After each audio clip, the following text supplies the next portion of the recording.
So, good morning, ladies and gentlemen. We would like to start the breakout session number 1. There's still a bit of noise outside, but I hope that colleagues will come in, finish the coffee break. We are running a little bit late now. We would like to start the session on financing climate adaptation, one of 5 sessions which were presented during the opening. So climate adaptation is still a bit the new kid on the block, and we are trying to encourage new ways, innovative ways of investment when it comes to climate change adaptation to make cities more resilient. What does it mean, making cities more resilient? What kind of tools do we have? What kind of mechanisms do we have? What kind of best practices do we have? Many cities in Europe have tried various initiatives and funded from different sources. We have very good experiences today, and quite a broad spectrum from all across Europe. We will start with the far west of Europe with Almada. I think there's nothing much which could go further west. We will have a city in Central Eastern Europe, from Central Eastern Europe, Bratislava. We will have the Scandinavian countries represented by Copenhagen, the Mediterranean part with Bilbao, and then the center of Europe, Paris, with the COP21 took place there, when there was put really the emphasis that climate change adaptation is an important aspect and we need to further invest in this. My name is Bernd Decker from EASME. I'm working in the LIFE program. So we are providing co-funding for initiatives. We have a particular strand, a sub-program on climate action. And part of climate action, obviously, is climate change mitigation, climate change adaptation. So we are funding projects there. So we have quite a good portfolio already. And participants here are also recipient of this LIFE funding.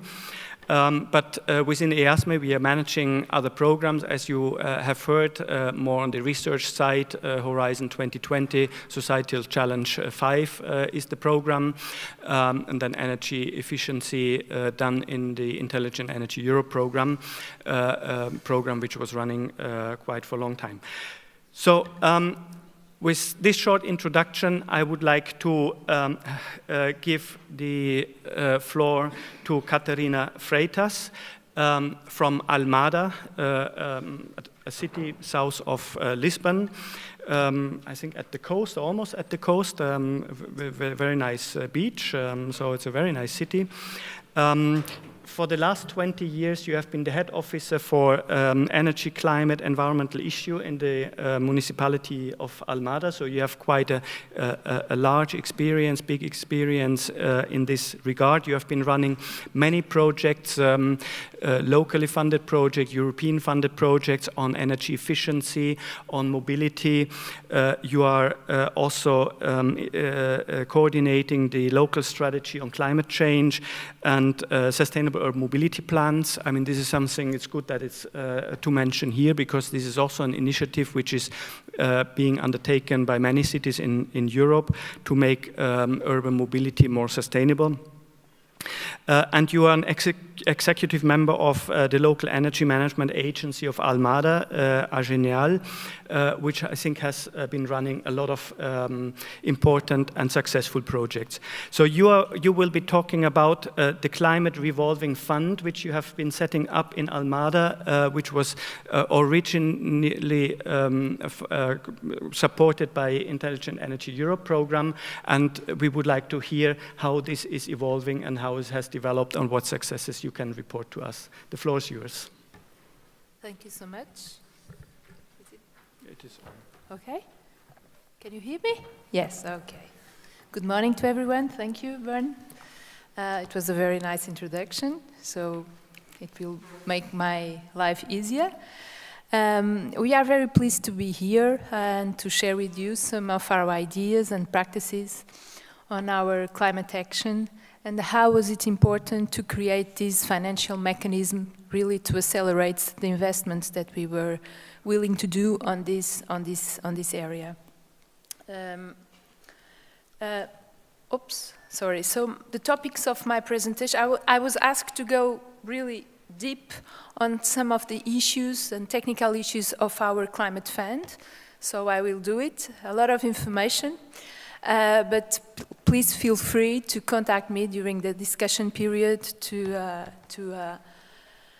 talk about it or even to go deep on some of the information that I will pass here. So firstly, I will give you a glimpse of my city. It's a coastal city, yes, so we are a hotspot in terms of vulnerability. How did we create the first version or the first generation of our urban Almada Less Carbon Fund? How is it evolving? Okay, so we have now created a revolving fund, and as Bernd mentioned, we have done it under the financing of EU project. I think it was on the last batch of Intelligent Energy for Europe projects. And how are we looking a way forward? Because actually these processes have to be very dynamic. And we always need to keep on going and look for new ideas, new ways of bringing more power and more effectiveness to this action. Right, so Almada is a medium-sized southern European Mediterranean city. Is located in Lisbon metropolitan area, so yes, we are surrounded by water, Tagus River, and also Atlantic Ocean on the west part. We are now vulnerable to several climate hazards on the current climate conditions that most probably will be amplified according to the climate scenarios that we have. Apart from coastal erosion, we also have areas that are vulnerable to sea level rise, soil erosion, our wet system that is partially artificialized, soil sealing in areas with a high natural value, also illegal housing in agricultural areas, and those are areas that could provide us now important environmental services, which will allow us to cope better with climate change. We also have a huge dependence on energy and food supply, and we are now very much focused on this water, energy, food nexus, because we do think that if we promote local production, we can reduce our carbon footprint and also attenuate social inequities by diversifying our economic basis. Another key issue when we are talking about adaptation, this is very, very important in most Mediterranean cities, is the urban heat island effect. And this is the scenario for Almada at the end of this century.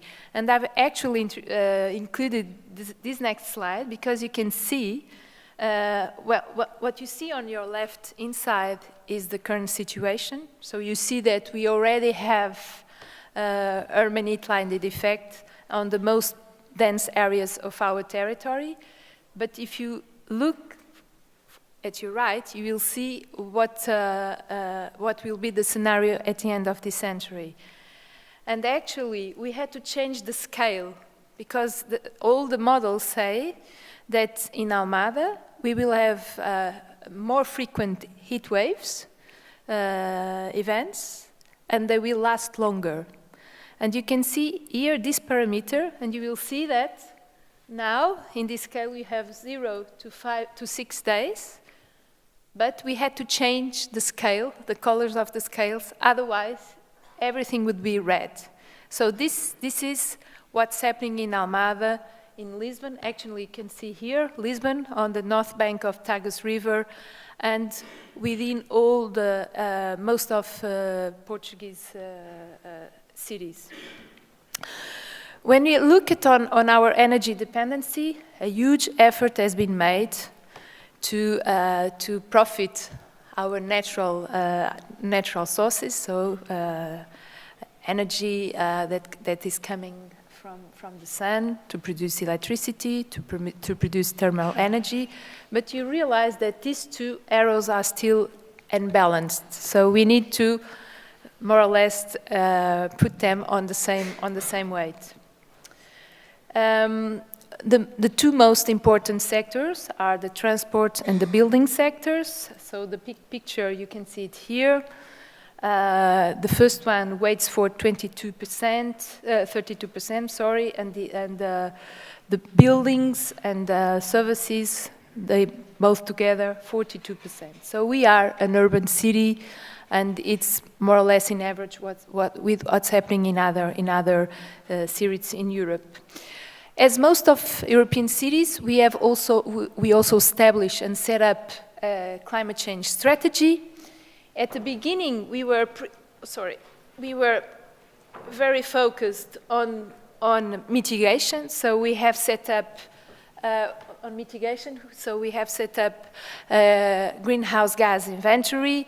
We have done projections according to different developing scenarios. We have established mitigation goals, and with this work we deliver a SAAP, or a mitigation action plan.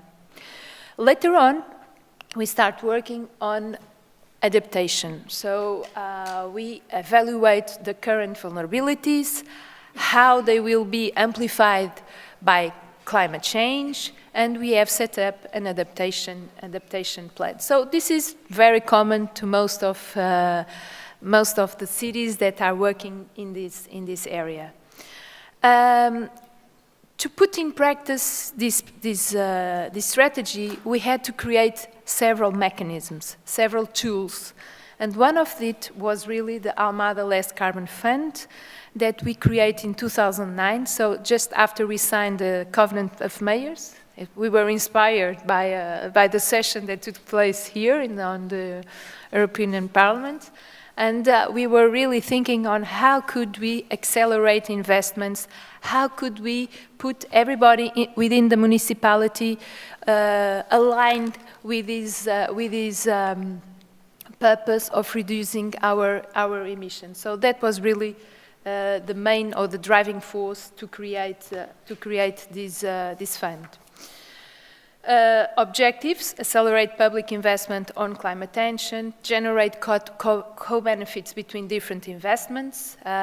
We were willing to have more efficient and more smart and smarter investment on mitigation and adaptation projects.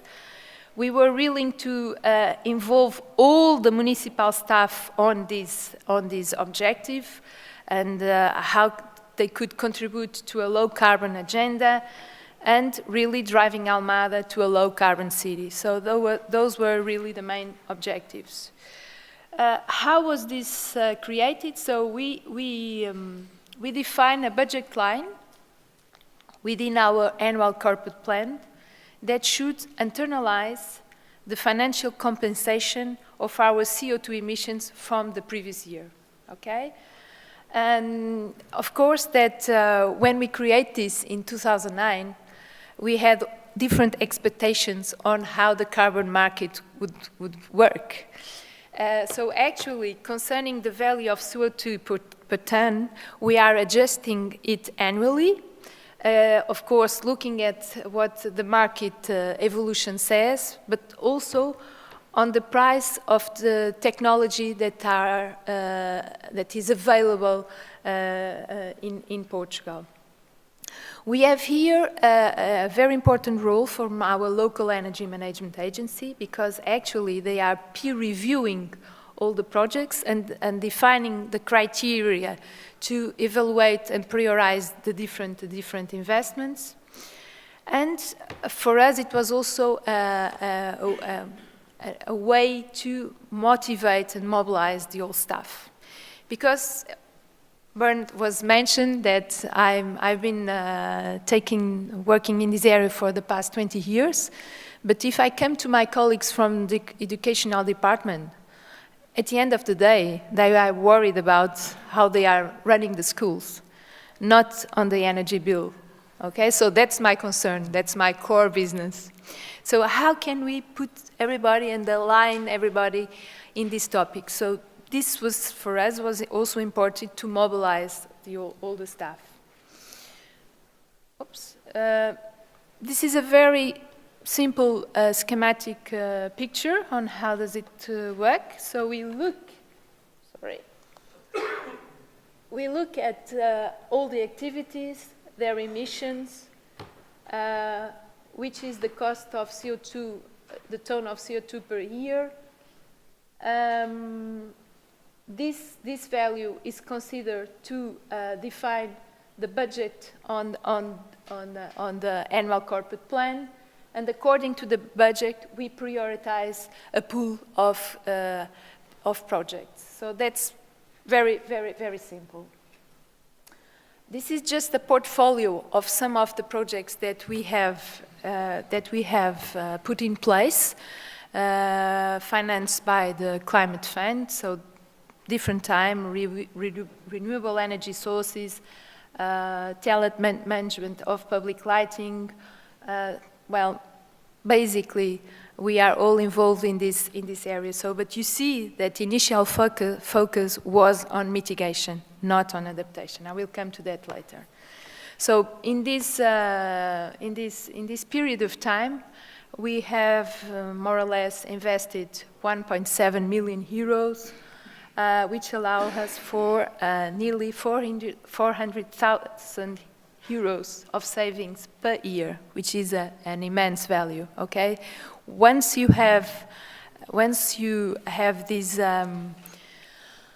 this peer review of the projects, you tend to be more efficient on where you spend the money. Okay, so that's our experience from the Climate Fund, and with that comes bigger reductions on the energy bill, which is something that it's important for us. You can imagine that this happened in the period of the bailout to our country, okay? It started in 2011 until 2015, okay? So it was really the top of the crisis, of the financial and economic crisis, and we were still doing something on climate change, okay? Just some pictures on what we have done. So all our sports facilities now have solar heating. We have 100% traffic lights with LED technology. We are also working in social housing. There's a huge problem of energy poverty in our country. I know that you will think that we have sunshine, yes, so, and we eat a lot of sardines, and apart from codfish, but we still have, when you have 7 degrees, and if your house is not well enough insulated, you will suffer with that. So that's really a problem. And we also thought, because we were facing a crisis, that we should prioritize investments on social housing. So that was, let us say, the first generation climate fund.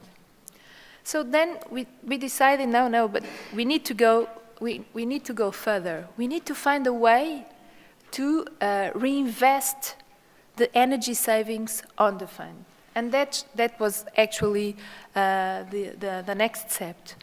And here it was important, and we always have to thank the European Commission for that, when we have the possibility to participate in these demonstration projects, because these projects allow us to do the studies, to convert and to evaluate our current fund, the one that we had before, and how it could evolve to a revolving fund.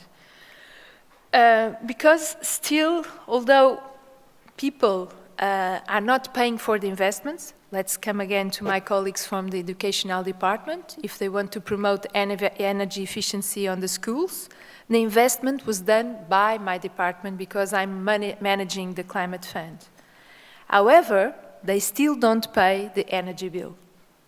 I don't know if it happens in your countries, but in Portugal, we have 308 local authorities. None of them have what we call analytical accounting, which means that we have a financial department that runs all the global energy contracts with different suppliers, and they are worried about the energy bill, not the other technical departments.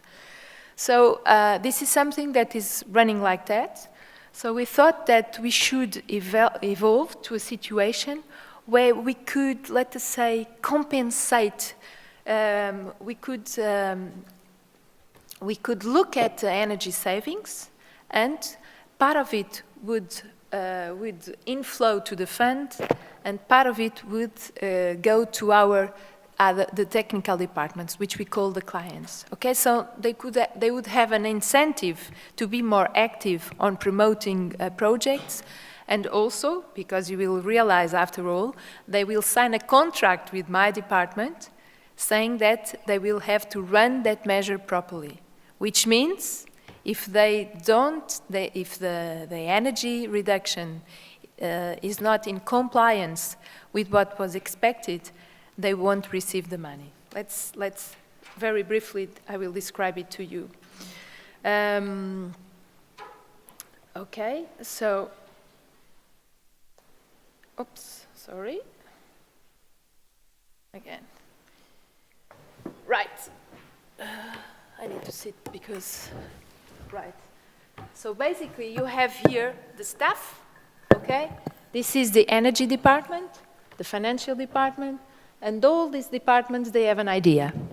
Okay, so I want to replace the lighting of a school. We look at that project, okay? We also involve the energy agency, and we have several parameters that we are looking for, okay? According to that evaluation, this initial idea is approved or not. If it is approved, they will have to sign an agreement or a contract that involves these three parties, the energy or climate department, the financial department, and also the beneficiary department. And in this contract, and I have the information in Portuguese, sorry, but if you want, I will be very happy to provide it to you. You see all information that is there, the payback, the investment cost, the energy savings index, the saving reversion rate that is going to the fund and to the beneficiary department, and also this non-compliant procedure. So and I will very briefly give you an example. You know these devices that you can put on the top of the swimming pools so that the hot water does not evaporate, okay? And when the hot water evaporates, energy will disappear, yes? And we finance it with the money from the fund, but then people from the sports department, they say, oh, that's extra work. So at the end of the day, they would not cover, even with an electric mechanism to do it. So they could have help to do it. So we were checking, but saying, what's happening? Because the energy bill is still the same. And once we came there, and actually we realized that at the end of the day, they were not covering the swimming pools with this material. So we they were not in compliance with the contract, and they didn't receive the energy because there were no savings, and they didn't receive the money. Okay, so I think it's important, according to the measure, that you also focus on this topic as well. We have established like a governance framework with a political level, which is in which the mayor is directly involved, a management level, an operation level, and then what we call a technical level that is now run by the Energy Agency.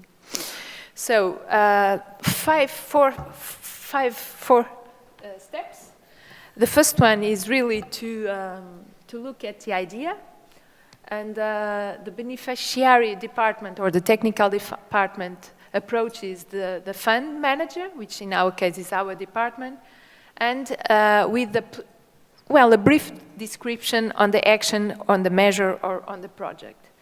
So then we will do, let's say, an energy audit to evaluate the cost benefit of that project.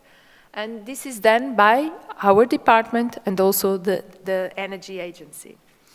And we also contact the financial department to check whether we have all, the budget line can really support this action. Then we sign this agreement with all these topics that I mentioned before, payback time, energy saving index, etc. We do the investment, which means that the one that is really buying, for example, this material to cover the swimming pools or efficient lighting or whatever is the same department, which means that and I must confess that after all these years, my hair is going gray, but I also have more experience and we have more in-house capacity on screening the different technologies that we should put in place. After the investment is being done, well, we need to monitor. So we receive the energy bills from the financial department and we check whether it is in compliance with what was in the project. Right, so this is a bit tough, but this is the worst part of the presentation. So those are the topics that are included in the agreement or in the contract. What is more important for you is just to check on this. On this energy savings index, which means this is a parameter that defines the payback time of the project.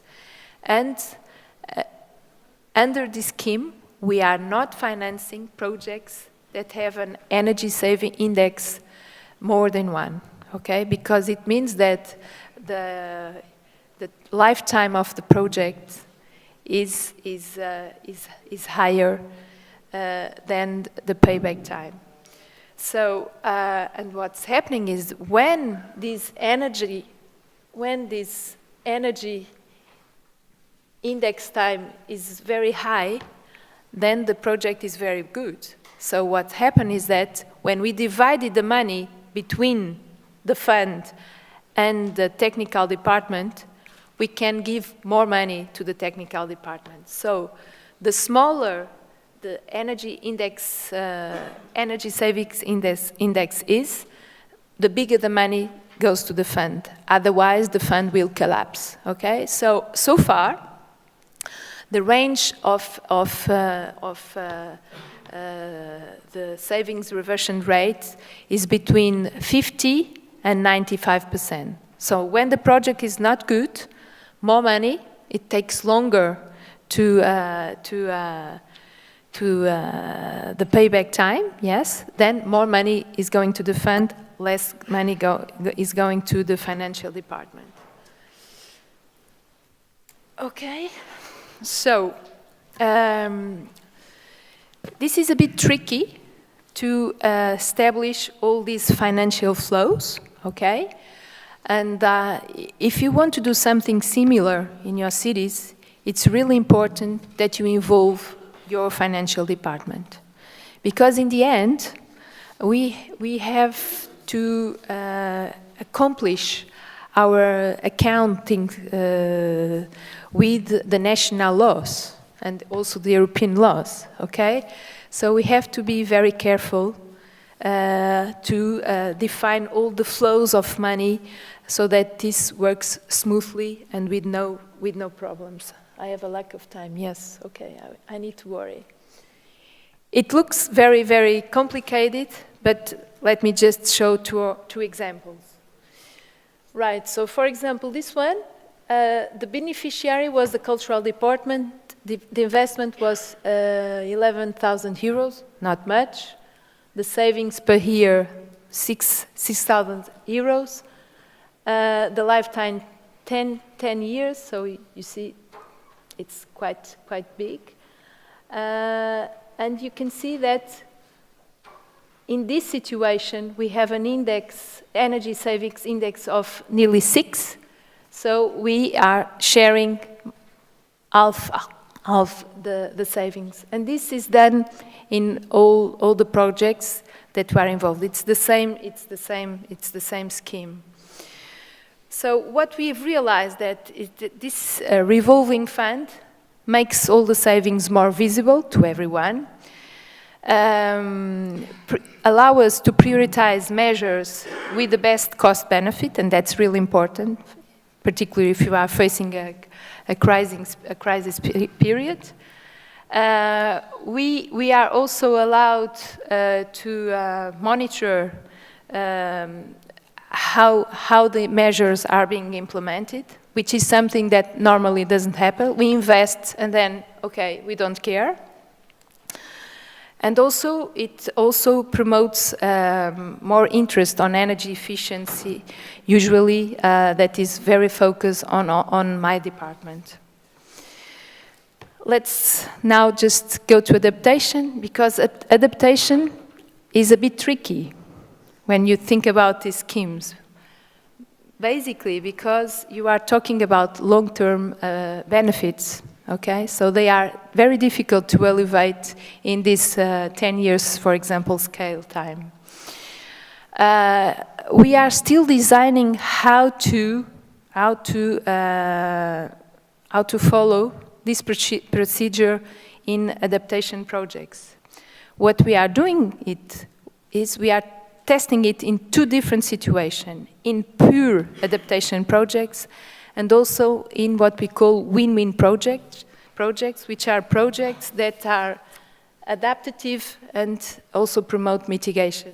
So if you look at our scheme or our strategy, it's really this overlap of the different two actions. Okay, so I need to run a little bit, just to tell you about one project.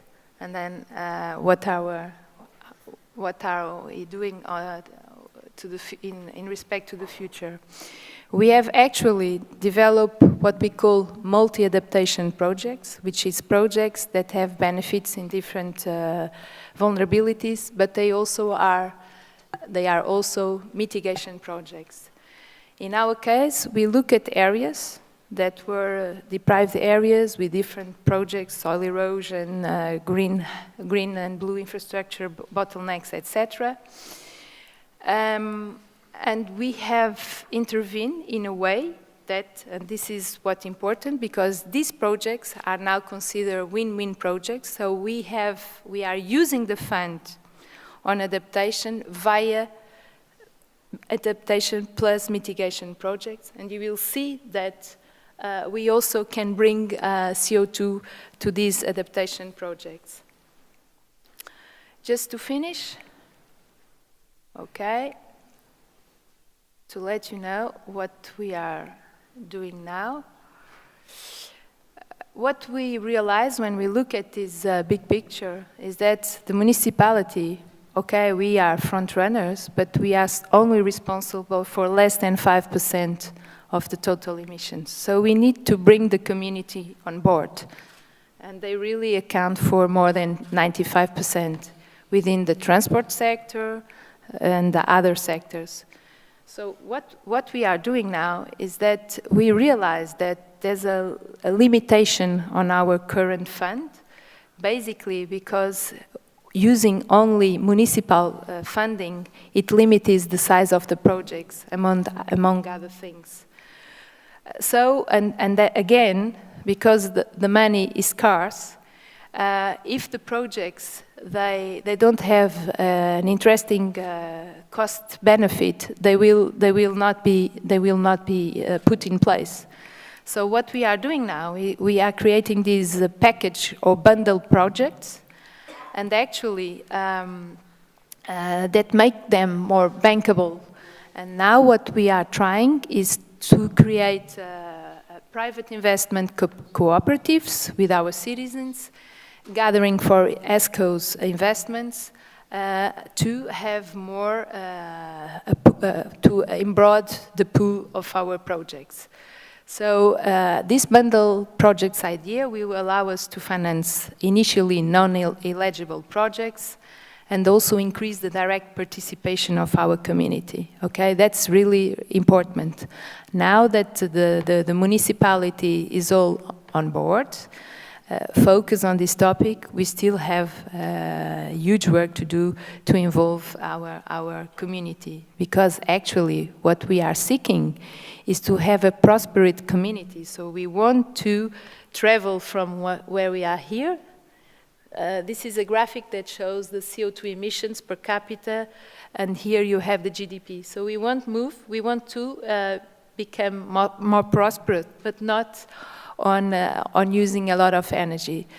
And said, basically, that's what we are willing to do, and we hope that our energy fund help us to track this way. Thank you so much for your attention.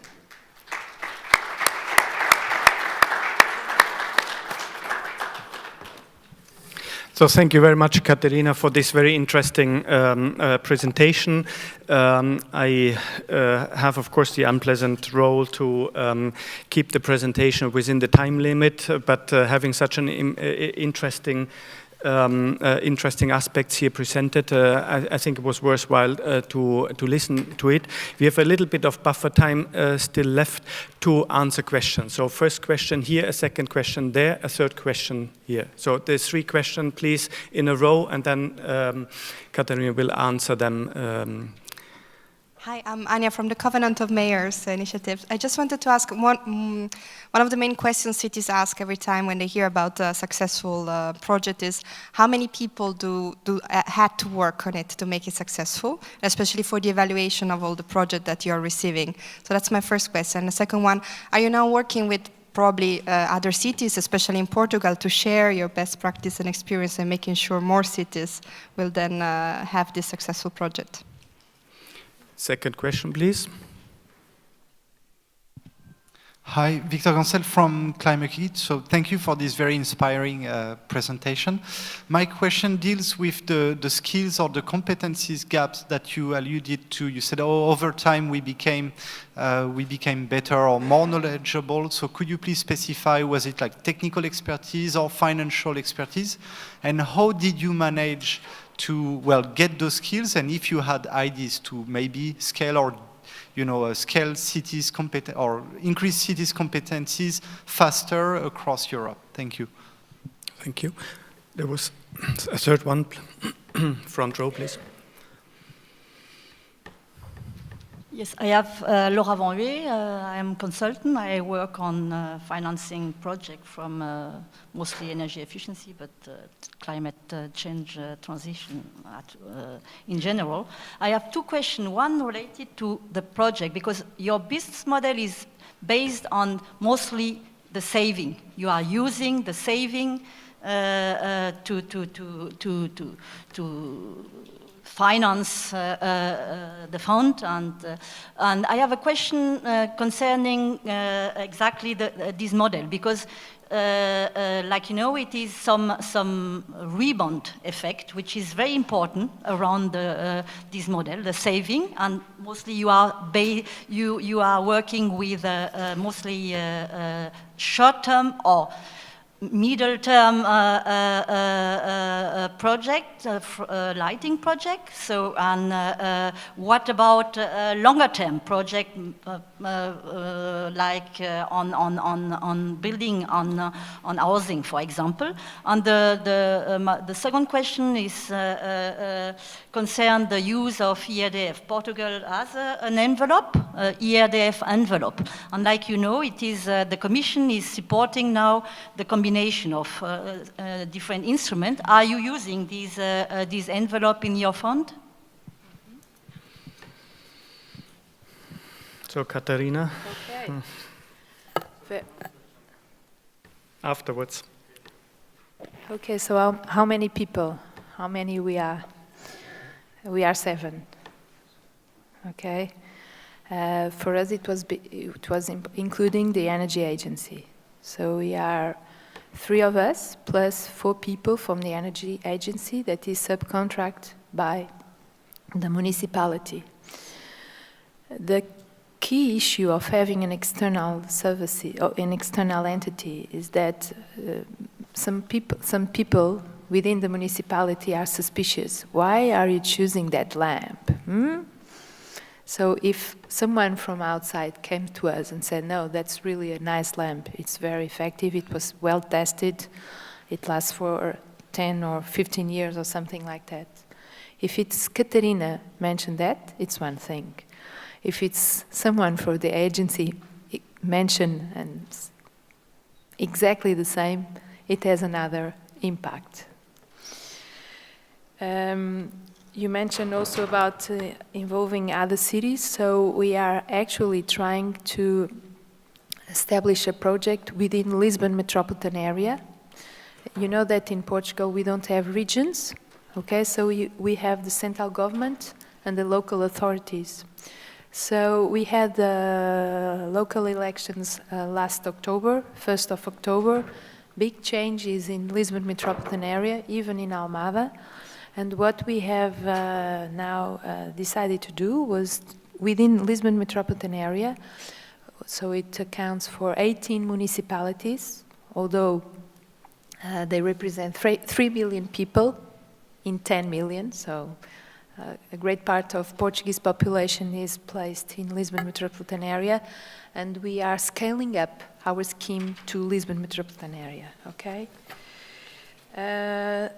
The other question was on the technical expertise and financial expertise. Well, I must confess that I'm a bit worried about what's happening now in our country. It's this crazy idea. Once that you have, it's that public services, they are rubbish, okay? And in the end, they will be there always. Okay, so I think that you should have this balanced situation, have in-house technical capacity, and for us it was very important to be part of European movements like energy cities or e-clay or whatever, and also to have the opportunity to participate in demonstration projects. This means that I'm really worried about this new trend of the European Commission, and I need to lobby, because you have this idea of having 25 million projects, okay, instead of having, for example, 2, 3, 4, 5 million projects, smaller projects that could reach more cities. So for us, I think that we were very smart or taking all the advantage from these demonstration projects. And part of our capacity, technical capacity, came from it. And this is, and I must reward and state this because it's really true. Okay, about the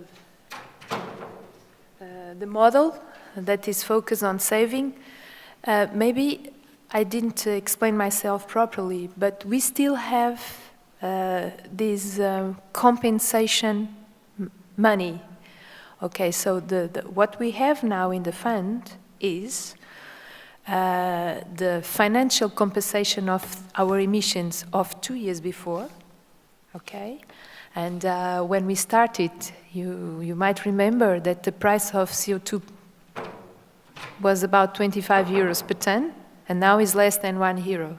Okay, so that's why some of these climate funds collapse. Okay, so, and we are not using the value that is established for Portugal. We are using a value that is calculating among the prices of the different technologies. So apart from the saving, we have still this bulk money of the financial compensation of our emissions. And you also mentioned about if we were using the RDF funds. Lisbon metropolitan area is not objective 1 anymore. So we are in objective 2, and there are more constraints on using these funds. Other regions of Portugal, okay, but Lisbon metropolitan area, there's a very few money that is available for municipalities. But not as grant, as financial instrument. EADF as financial instrument, not as grant. No, but I'm not talking about grant. I'm talking about, for example, loans, etc. Yeah, it's the same. It's the same eligible criteria. Whether it is a loan, whether it is a grant. Yes, I'm talking about energy efficiency, and we can come to that later. I wish we could change. Okay, thank you. I should stop here, but you have a last question. Keep it very short. Introduce yourself. Keep it very short. A very short answer, because we will need to move into the next session. Microphone, please. First of all, congratulations to Almada City and for all your work. You present us like 4 steps. I was interested about the average time from the idea to the practice, from step 0 to step 4, an average time. Thank you. 3 months. Okay, thank you. That was short a short. Now I behave in the end. Huh? A good and a short. So, thank you very much. We conclude this session now here, and we start the next session. So, those ones who think they are more interested in another session have a little bit of time to move, but I encourage you to stay here, because the adaptation session is the most important one, because we need to deal with climate change, which is coming in any case, which you have presented. So we would like to start in a couple of minutes with the next session, and we move northwards to Copenhagen.